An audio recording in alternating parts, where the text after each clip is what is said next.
welcome back to my channel. It's Nika Minika here, and welcome to my vlog. And our topic for this afternoon is the most hottest and the number one talk in social media right now and all over the news in the Philippines. This is pertaining to the kids who are taking their own lives. A little disclaimer before I am going to start talking about the topic is that I am not a psychiatrist, but I am a 4-year graduate of psychology.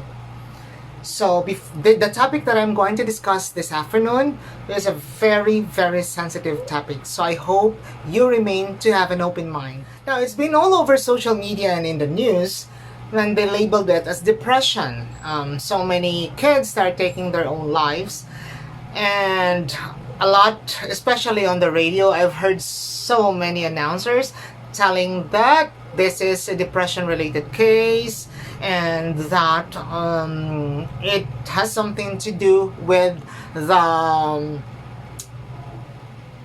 online classes and the struggles of the students adapting into this new system, because the physical teaching is no longer available at the moment with the kids right now, and now they are trying to adapt the new technology of online teaching and online. Now, kasi ang sinasabi nila, these kids are taking their own lives kasi daw they are having so much difficulty with the online learning. Now, my personal point of view, and of course, let's begin by asking, are this really depression? Are these kids really properly diagnosed with depression? Kasi nga, it's a very strong word when you say depression kasi. So, they need to be diagnosed properly before one could judge that it's depression. I know that in social media, the word depression has been abusedly used.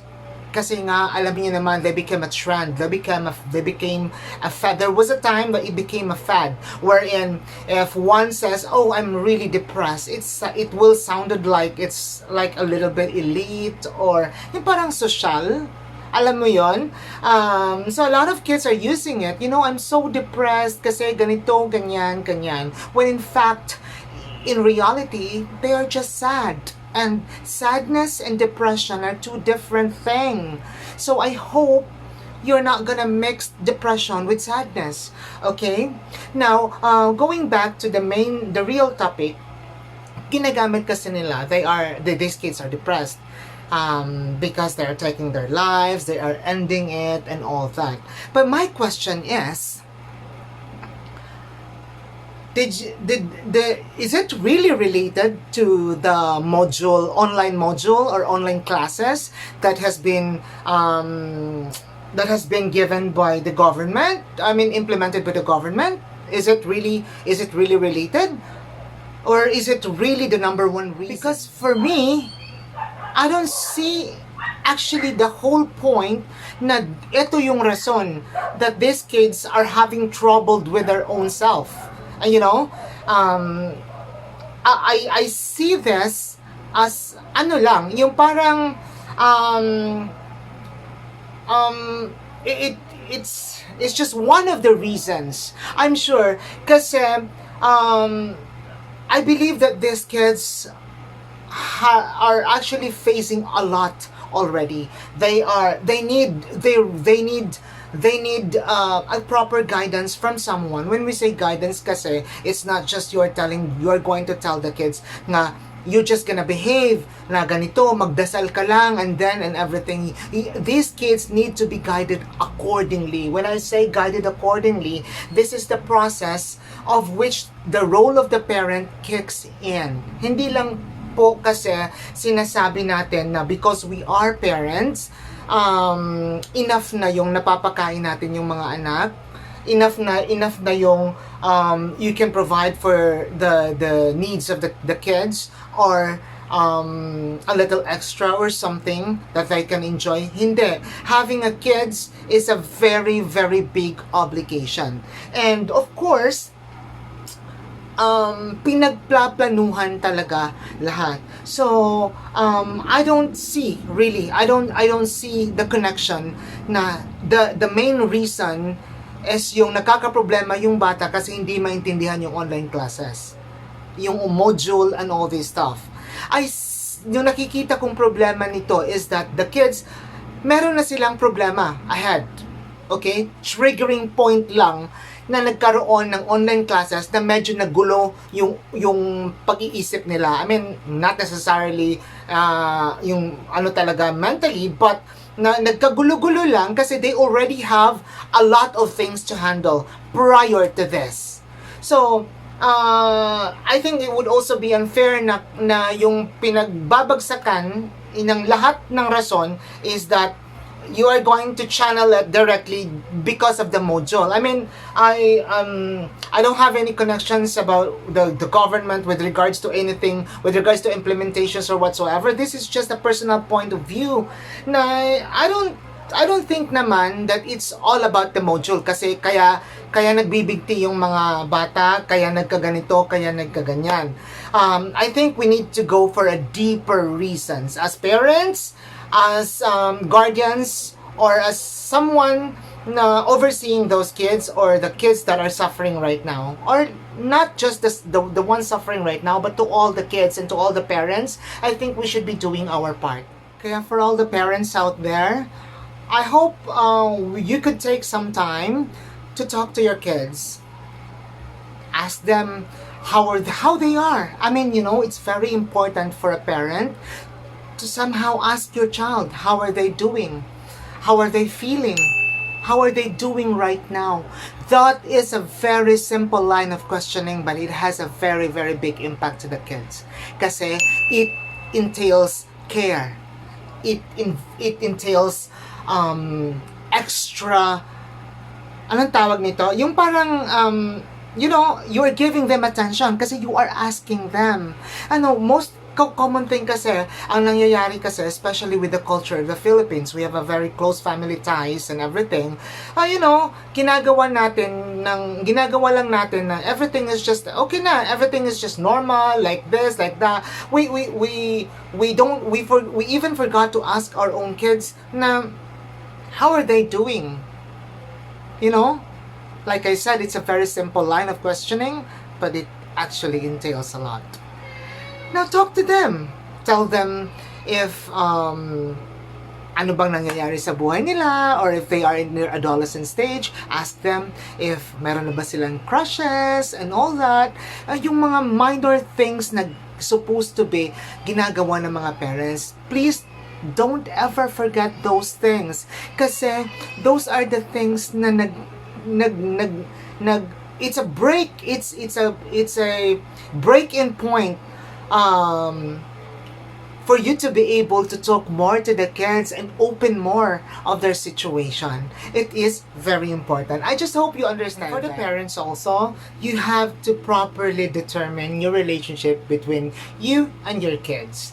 You're not just a parent, you're also a friend to your own kids. So act like you are a super mom, you are a super dad, not just a parent. Okay? Kasi it is very important talaga na the kids could feel the comfort. Alam nyo ba na kapag ang bata is in troubled and you as a parent knows how to reassure your child, kasi ang pinaka-importante lang naman sa bata, not just the kids, but for all humans. I mean, when you are basically a human being, you are the thing that makes you feel okay and that you are in a good place is that when you are being reassured. Let's admit it.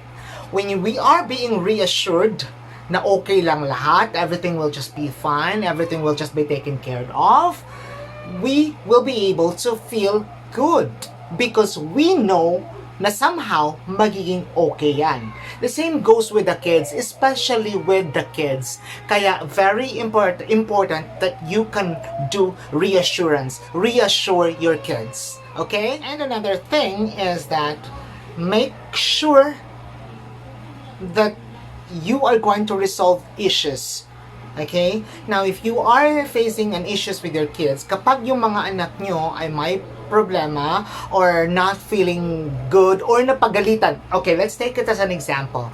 Halimbawa, napagalitan nyo yung bata. Okay? You scold the kid and you said, you know, unexpected words that hurts the child.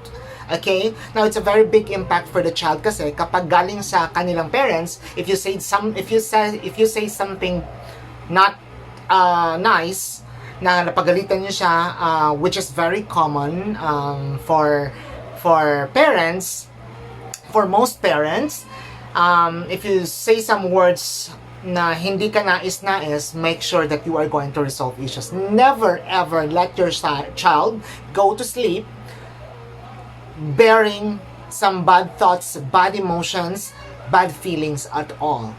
Kasi that will turn out something else later on. Hindi maganda yan sa bata, emotionally and mentally. So always, as a parent, make sure that you resolve issues talaga. Okay? Maaring napagalitan nyo yung anak nyo, but when you properly explain it to the child kung bakit siya napagalitan, and that you reassure the child that even if napagalitan siya, you are doing it in order kasi gusto nyo na kapag lumaki siya, magiging magaling na bata siya at magiging mabait na bata siya. Make sure na na-explain nyo properly yan before the child goes to sleep. Make sure that the child's emotion is at peace before he or she goes to sleep. Kasi it will plays a very important role of the child when he during the stage talaga na, you know, of the development. Another thing, as much as possible, try to avoid punishment. The punishment, make it the last resort. I would suggest that if you can, do the reinforcement process, the positive reinforcement.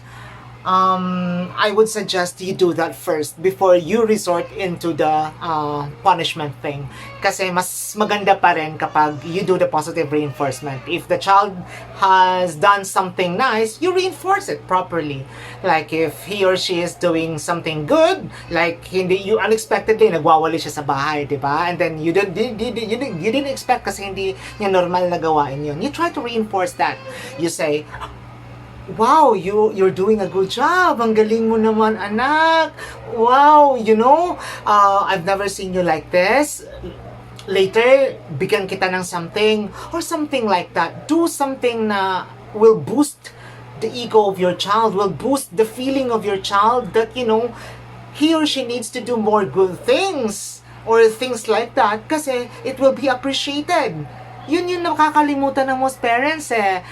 Instead, ang ginagawa ng mga parents, kapag nagkakamali ng konti, sampal, belting, pinapalo ng hanger, and all this, that's, you know, it's actually, you're killing, you're shutting down the emotional aspect of the child. Kasi, ang nangyayari, hindi mo hinahayaan na ma-exercise ng bata na entitled pa rin naman pala sila magkamali. It's just that they need to be corrected. Right? Another thing, don't ever blame a child. Okay? For something that he has or she has done. Kasi ultimately, it is still our responsibility. It is still the parents' responsibility. Kasi nga bata sila, di ba? You never ever blame a child. You only explain to them and tell them the problem or whatsoever related to that, but never ever blame the child because you are destroying the integrity of the child when you start blaming the child. Now, I know that there are cases naman talaga na nakagawa yung bata na ng mali.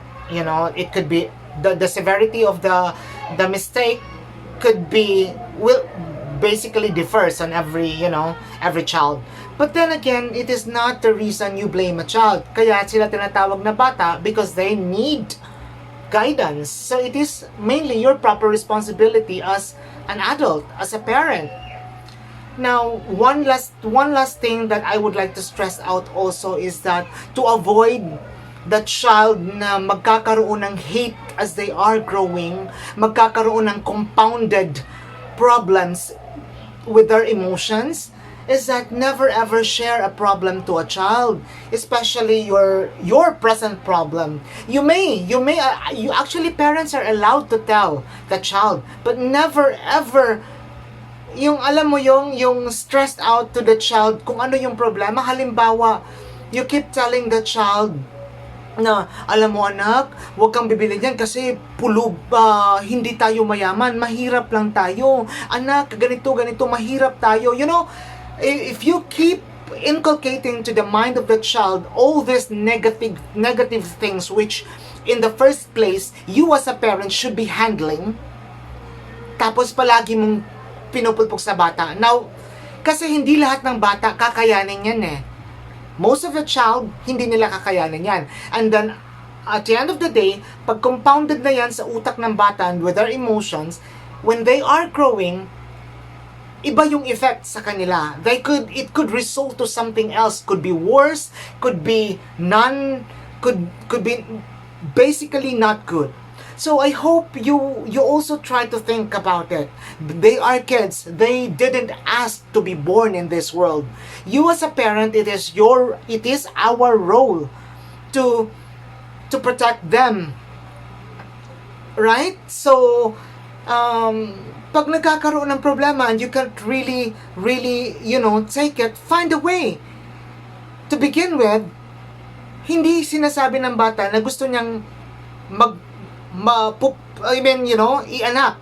You have to find a way to solve the problem as a parent, kasi protect the emotional aspect of your child and the psychological development of the child. You as a parent needs to be responsible. So stop blaming the child na mahirap ka, na ganito, na hindi kakayanin kasi ganito, ganyan, and telling to the child that anak, paglaki mo dapat yayaman tayo kasi tutulungan mo si nanay, tutulungan mo si tatay. Come on, stop doing that. Let's cut that mentality. Okay? You bear a child kasi gusto mong magkaanak. You did not bear a child kasi gusto mong inegosyo yung anak mo. 'Di ba? So, be responsible as a parent. And kasi pag nagawa mo lahat ng basic things na ito for a child's development, you would see the difference. You will really see the difference. I know for some moms and for some dads out there who's doing their part,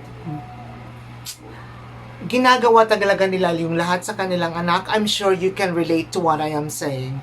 And for those parents who hasn't done yet, I hope you learn something from this small talk. And let me know if there are any things you want me to discuss.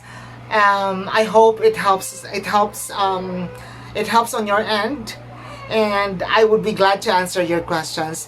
Comment below if you have any other questions and if you want any topic to be discussed.